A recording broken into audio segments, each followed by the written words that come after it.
if you were raised without discipline, how do you flex that muscle? That alarm goes off at 4:30. Do I feel like getting out of bed? No. Do I get out of bed? Yes. What's the motivating force in life that drives you? That I think about all the time is the guys that I lost in combat. They sacrificed their lives, and I'm not going to let those guys down. Wow. Discipline, leadership, relentless drive. Our guest today doesn't just preach these values, he lives them. Yeah, he is. How you been? As a Navy SEAL commander, he led Task Unit Bruiser, Get ready to move! the most highly decorated special operations unit of the Iraq War. Jocko was a leader that you never wanted to let down. He took those battlefield lessons and built Echelon Front, Leading in combat is like leading in any other situation in life. coaching top leaders in business and life. Joining us is Jocko Willink. He is a best-selling author, How does this translate into corporate America? a Brazilian jiu-jitsu black belt, Who here likes to train jiu-jitsu?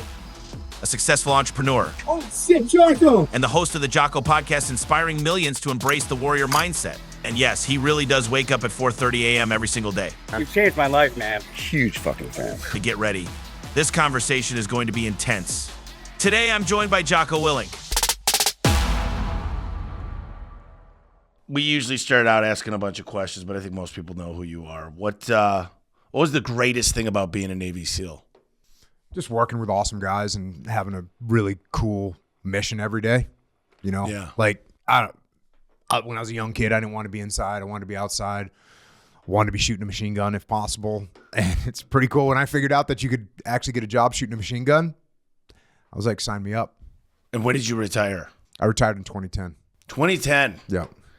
Well, let's just start out by, you'll just tell us a little bit about all the stuff you're into right now. You've got your supplements, you've got your speaking, you've got your kind of best practices coaching. Yeah. So I got a leadership consulting company called Echelon Front, and we've got a bunch of instructors and, you know, the principles that we learned on the battlefield about leadership. We documented those and ended up teaching them in the SEAL teams. And then once I retired from the SEAL teams, started teaching them in the civilian sector, and that's just grown a ton because those principles are very effective for leading in any environment, in any endeavor. So as that grew, also, you know, I started a podcast, wrote a bunch of books.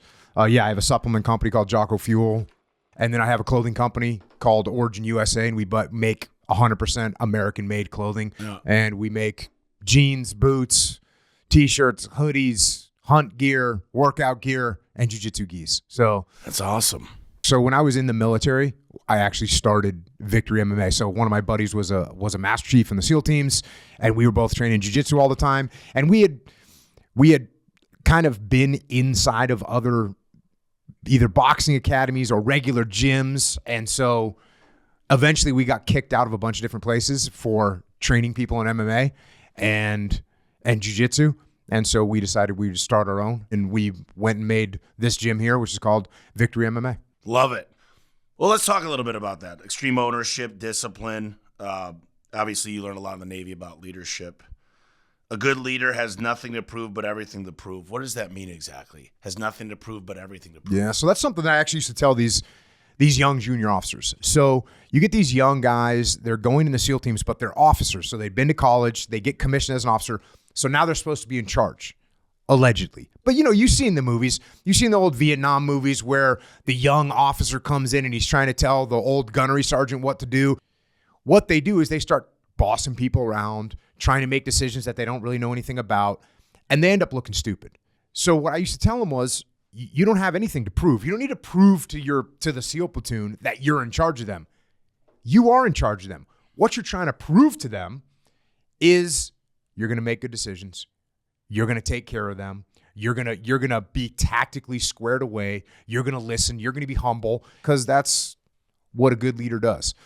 Can you explain how the laws of combat apply to leadership and business? Yeah, so again, being in the SEAL teams for 20 years and learned a bunch of lessons over the years, and eventually I was in a position where I was teaching leadership to the young SEALs. And when I started doing that, I realized that I needed to kind of take all the lessons I'd learned through my career, and I needed to formulate them in a way that these young SEAL leaders could just, all right, here's what you need to do. So cover and move is a machine gun fighting tactic. You ever seen a movie where someone goes, cover me? Yep. Well, what that means is when you say cover me, if I say cover me, Tommy, you're going to start laying down fire while you're shooting at the bad guys. And it's a real thing. It's not just in Hollywood. Yep. So you need to do that. And if you don't do that, if I don't say cover me and you don't start shooting at the bad guys and I get up and start running, I'm going to get shot.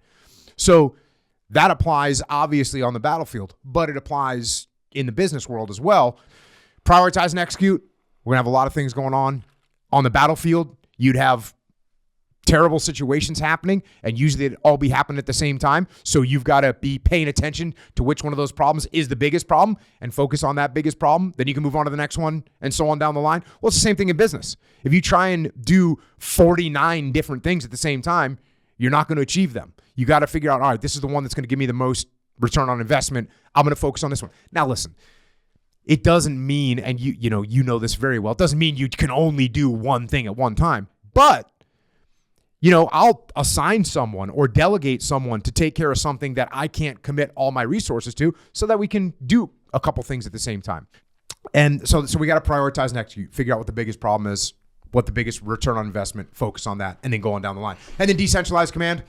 This is, in combat, I can't tell everybody in a 20-man platoon what they need to be doing during combat. I can't be saying, hey, you with the machine gun, move a little further to that corner and hold security down that road. And hey, you with the grenade launcher, why don't you step back over here and start lobbing some grenades at the enemy? And hey, you with the radio, why don't you start calling and see if we can't get some? I can't tell every single person what to do. Yeah. They need to know what to do. They need to understand what the mission is, then go execute it. It's the same thing with you. And I've heard you talk about this before. When you started your business, of course you feel like, hey, you want to go out and do every install yourself. Yeah. So if you want to grow your business, you got to get some people that are going to go and take that action without you having to do it. A lot of people don't get this concept. And it's basically what you're talking about is advanced delegation. And people always say, a lot of these guys I see on TikTok and Instagram, they talk about how they could outwork everybody. I'm like, why would you want to outwork anybody? Why not just delegate them? Maybe if you're just a psycho, you can outwork 2 lazy people. Yeah. But if you're not going to outwork 10 people. No. Doesn't matter who you are. Just like you can't outfight 10 people, you're not going to outwork 10 people. And so who's going to win? Somebody that's got 10 people that understand the mission, that are out there executing the task, or one person that's working really, really, really hard. And by force ranking, that's what we call it in the military, is force ranking. So you say, listen, I've got 10 guys. This is my number 1 guy. Yeah. Maybe you can have 2 number 1 guys, or 2 top guys. And then you got your next 4 or 5 guys. Then you got your next 4 or 5 guys. Then you got your bottom 2. And eventually you got to look at those bottom 2 and say, are they contributing to the mission? And if they're still contributing to the mission, okay, cool. Like, sometimes I get asked about, I got a guy that works for me. He shows up on time, but as soon as 4 o'clock rolls around, he's out of there. I'm like, okay. So is he reliable? Yes. Does he do his job? Yes. I'm not really mad at that person. I recognize that they might not be a go-getter, right? But I might give him 6 months, might give him a year. Maybe he's a young single guy. He's making enough money to pay the rent and pay his car payment, and he's having a good time on the weekends. He's kind of set right now. Fast forward a year, all of a sudden he's getting married. Yep. And now he's got a kid. He's going to start looking around going, wait, how can I make more money? How can I do better? What can I make happen here? And so I'm going to take that person, I'm going to move them into the higher part of the bell curve where he's a higher performer. But you do have to check your people. You have to make sure, and then you have to give them good feedback. Some of my leadership team always tells me, well, not everybody could be a 10. Yep. And I'm like, well, I only want 10s. I'm like, it's all the leadership, and it's hard to get all 10s. I look at it like I'm not going to get all 10s. Like, I know. Well, even the Chicago Bulls, Michael Jordan's a 10, but what's Scottie Pippen, a 9.8? Yeah. You know what I'm saying? Let's go right on down the line. Eventually you got people that are not Michael Jordans. Right. So, but can they fill that role in that team? And here's the important part that I think you're aiming towards, which is, does the person want to be a 10? Do they want to be a 10? The only thing you could delegate out of fitness, finance, faith, and family is finance. Mm-hmm. You can't delegate church and praying. Mm-hmm. You can't delegate time with family. You can't delegate working out. Yeah. There's only one person that's going to be able to do those things. You're the only person that can do those things. Yep. And by the way, even finance, well, I mean, you still have to.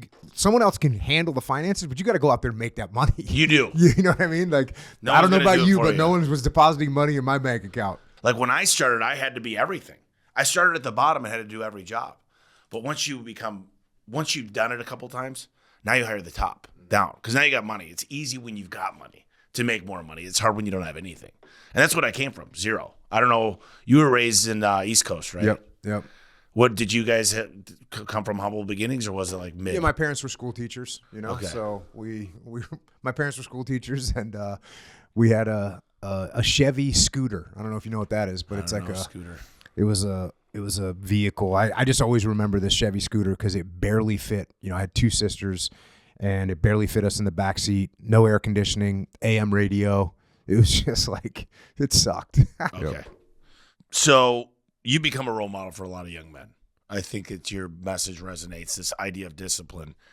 What are some game-changing advice for young men in their 20s that you wish you knew? The one that no one wants to hear is wake up early. If you're not I think you should get up in the morning and do some kind of exercise. Right. So if you got to be at work at 7:00 in the morning and you got a half an hour to get to work, whatever, roll that time back so you can get up and do some physical activity in the morning, and that's just going to make your whole life better. I think that is a good way to start the day. It sets everything else in motion. And then, another thing, you and I were talking about before we hit record is like these things don't happen overnight. You don't start a business and now your business is totally successful and it's a huge expansion and you're just living the dream. It doesn't happen like that. No. The dream takes work. So I would say get up early, work hard. Essentially, that's what you got to do. I talk a lot in my book, my original book, The Home Service Millionaire, about delayed gratification, about living below your means, about stacking the chips and compound interest when it's working for you or against you. Oh, yeah. If I was talking to someone young right now, I'd say, listen, don't worry about the watch and the car. And I live with my parents as long as they let me, even if I got to pay them a little bit of rent. Like stack the cash. Yep. No doubt. Dude, I work double shifts. I wash dishes. I bust tables. Whatever I get my hands on to make a buck, I just did it. Mm-hmm. And I work as much as freaking possible. And it's things have changed a little bit, but I still work a lot. But now I work a little bit smarter. I don't have to do the physical labor. Yeah, I mean, I still see the American work ethic. Yep, very, very strong. But I would say what you have to be careful of is, as a young guy working right now, you can make good money. And that's where you got to do what you said. You got to be smart with that money. Yeah. I drove a 1997 Dodge Grand Caravan for 13 years with a window that was taped shut when I was in the Navy. And the reason I did that was because I was house poor. Like I was buying houses as a young guy on Navy pay, which is not easy to do. Right. Which meant I didn't have money for the brand new car for myself, the brand new car for my wife, the fancy fancy watches. That's something that's never even crossed my mind. So yeah, stay humble, live within your means, and in the long run, that delayed gratification, you're going to be in a much better situation. How do you destroy insecurity? Well, it depends what you're insecure about, but I think if you're insecure about something, what you have to do is you have to look at that thing and you have to go toward it.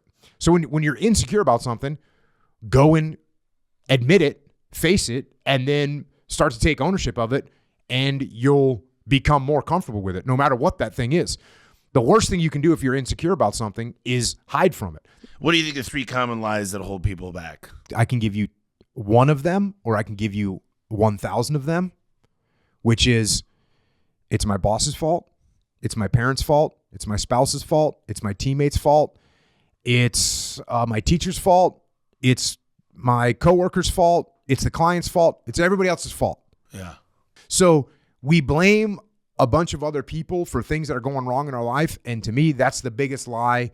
The moment that you look around at your world and you say to yourself, the reason my finances are bad, the reason my business is bad, the reason my relationship is bad, the reason my health is bad, the reason these bad things are happening to me is because of me. Yep. That's the moment that you can actually get control and make things happen. Look, I've never been in a 12-step process, but I know people that have. What's the first thing they start out with? Admitting they got a problem. It's admitting that you have a problem. You got to admit that you've got a problem. And so I think a lot of people, they don't ever do that. Yeah. They blame everybody else but themselves. and there's never any accountability there. The one thing I was thinking about this podcast is you talk a lot about discipline and intrinsic discipline, meaning no one's telling you. But if you were raised without discipline at all, how do you flex that muscle? So I think like any other habit and muscle, it is something that you have to impose and you have to work on. No one, just about no one, wakes up every single day at 4:30 in the morning and goes, oh, great, my alarm's going off. Great, super. I don't want to lay in bed 1 minute longer. There's not too many people that wake up like feeling like that every day, myself included. It's like, oh, I went to bed late, whatever, had to work late, had that emergency call, didn't sleep well, whatever the case may be. And I went to bed at 11 o'clock, 11:30. That alarm goes off at 4:30. Do I feel like getting out of bed? No. Do I get out of bed? Yes. Forcing yourself to do things that you don't want to do, that's what discipline is. So you have to force yourself to do things that you don't want to do. And if you do that over time, that becomes something that we call discipline. If you don't do things, if you only do things that you want to do, i.e. stay in bed, i.e. eat the donuts, i.e. lay on the couch, i.e. not make the phone call that you're supposed to make, if you don't do those things, that's called a lack of discipline. And where you end up is in a terrible place where you have no control over your life. So discipline is a habit. It's a skill. It's a muscle that you need to train and you need to work on and you need to keep in shape. Look, there's two types of people that go into the military. Those that were bred to be in the military their whole lives, they couldn't wait. Yep. And then the other ones is like, dude, you're getting in a lot of trouble. Like, you need some motivation. How good is the military to kind of build that muscle? It does a good job. But, I mean, we know that there are veterans out there that are completely out of shape, that are addicted to alcohol, addicted to drugs, aren't holding their job. Like, the military can show you the path, but the military doesn't keep you on the path. Yeah. One of the things people always ask me, they're like, how did you start from nothing and get to this level of hundreds and hundreds of millions of dollars? And my answer is I changed circles pretty quickly. I get to the top of this mountain, look over, there's a bigger mountain, go down to the base camp, talk to a few people. Have you been to the top of this mountain? They're able to get me there way quicker. But what do you think about this idea of you got to get around the right people?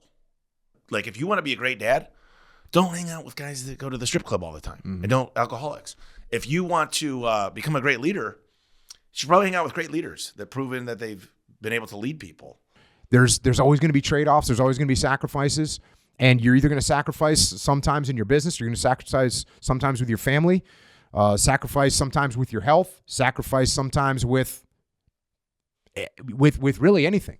And the thing you got to be careful of, and you were talking about this earlier, if you start sacrificing with your health, that's the one thing that'll undermine everything.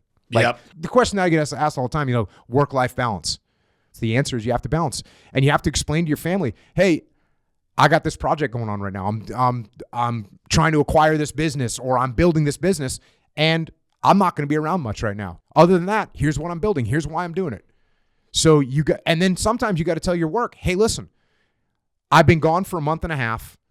My daughter has a wrestling tournament, and it's going to be an all-day tournament on Saturday. Do not call me. I'm going to cut and weight with her on Friday. I'm spending all day with her on Saturday.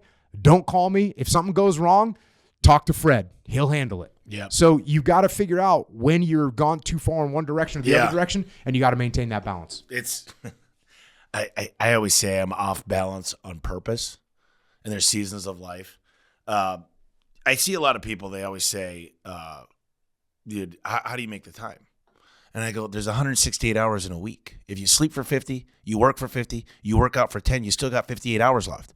You could go on a date with your wife every single night. You could read a book, you could watch your favorite show, and still have 40 hours left over. So I don't know how people could use that as an excuse. I just don't have the time. What do you think about that?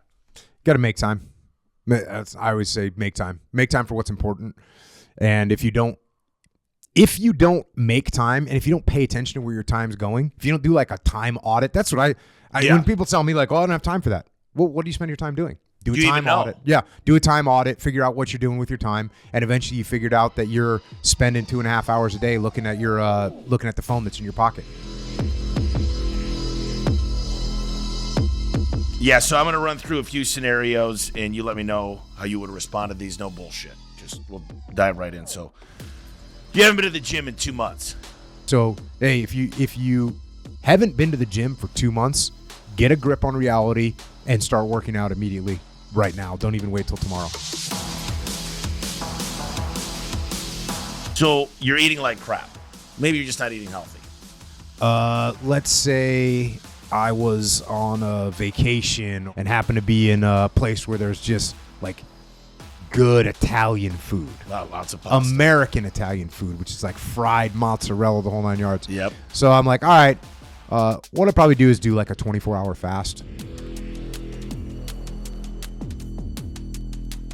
You're stuck in a job that you hate. I'm going to make sure that my quality of work is outstanding. I'm going to make sure that I'm performing above the standards. And I'm going to start, talking to my boss about, hey, I really appreciate being here. Hey, what's the next opportunity that I have? What else can I do here?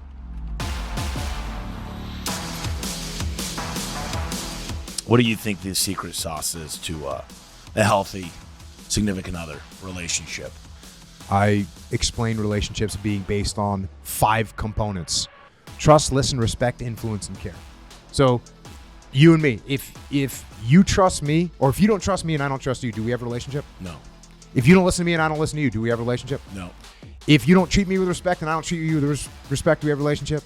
You got to have those things in place. So if you were to start all over again and start a business, what would it be? I'm just curious. Start all over again? Start over. You're in your early 20s. You want to start a business. What would it be? I'd probably be in the same businesses that I'm in right now. Everything. You love everything you're doing. And they all support each other, right? But look, I love working out. I love doing jiu-jitsu. I love doing MMA. I have an MMA gym, right? I love leadership. I love talking about leadership. I love teaching leadership. I have leadership consultancy. Right. In order to do the working out that I talked about, I got to have good fuel. So in order to have good fuel, you got to have supplements, Jocko Fuel. And then finally, I'm a patriotic person. I believe in manufacturing. I believe in the American dream, and I have to wear clothing. Yep. So the companies that I'm in, the businesses that I've made, that's the ones that I've been in. Yep. What do most businesses that you coach, what's the thing they're lacking? What's the biggest thing that you teach them that makes them grow the fastest? You have to understand, leadership is the most important thing in combat. It's the most important thing on the battlefield. It's the most important thing in life, and it's the most important thing in business. So if people think that leadership is something that you're born with, and it's not. Different people are born with different levels of leadership skill. Like you're going to have a certain innate ability in parts of leadership. Some people are just naturally articulate. Some people are good at simplifying plans. Some people are loud. Believe it or not, being loud is a leadership skill, especially in a combat situation. If you can raise your voice and people can hear you, you're going to be able to give commands and people understand what you're talking about. So there are certain skills that you can be born with. Just like in basketball, you can be born 6'9". Yeah. You can be born with hands like Michael Jordan. Those are definite advantages. But just because you're 6'9" doesn't mean you're going to be a good basketball player. Right. You have to learn. You have to practice. And it's the same thing with leadership.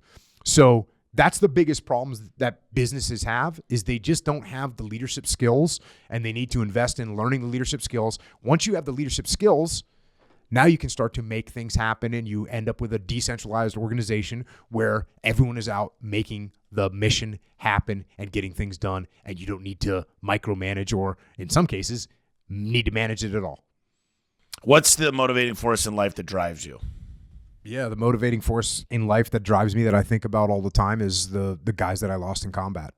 And so I know that they sacrificed their lives and give us the opportunity to be here and give me the opportunity to be here. And I'm not going to let those guys down. Wow. Appreciate it. Appreciate what you're doing out there. Hey, brother. Build Thank you America, very much man. for letting us be here. Right on, brother. Thanks you. for coming out. Yeah, this is great. All right, guys. Thanks so much for listening to this episode. Like always, we're going to close it out with the Tommy Truth. which is a little slice of wisdom from me to you that can help guide you in whatever you're striving towards right now. Here's my top secrets to unshakable confidence. There's a very fine line between confidence, cockiness, and just overall believing in yourself. Some of the habits and practices of confidence: direct eye contact, looking in the blackest part of the pupil. When you talk to somebody, slow down and listen to what they're saying back. Body language, tonality is everything. A lot of people have security problems when they walk in a room because they know they eat like crap. They're drinking all the time. They sleep in. If you manage your calendar correctly, you take care of yourself, and you're the best version of yourself, you tend to feel more confident. And that's it, guys. We'll talk to you next week.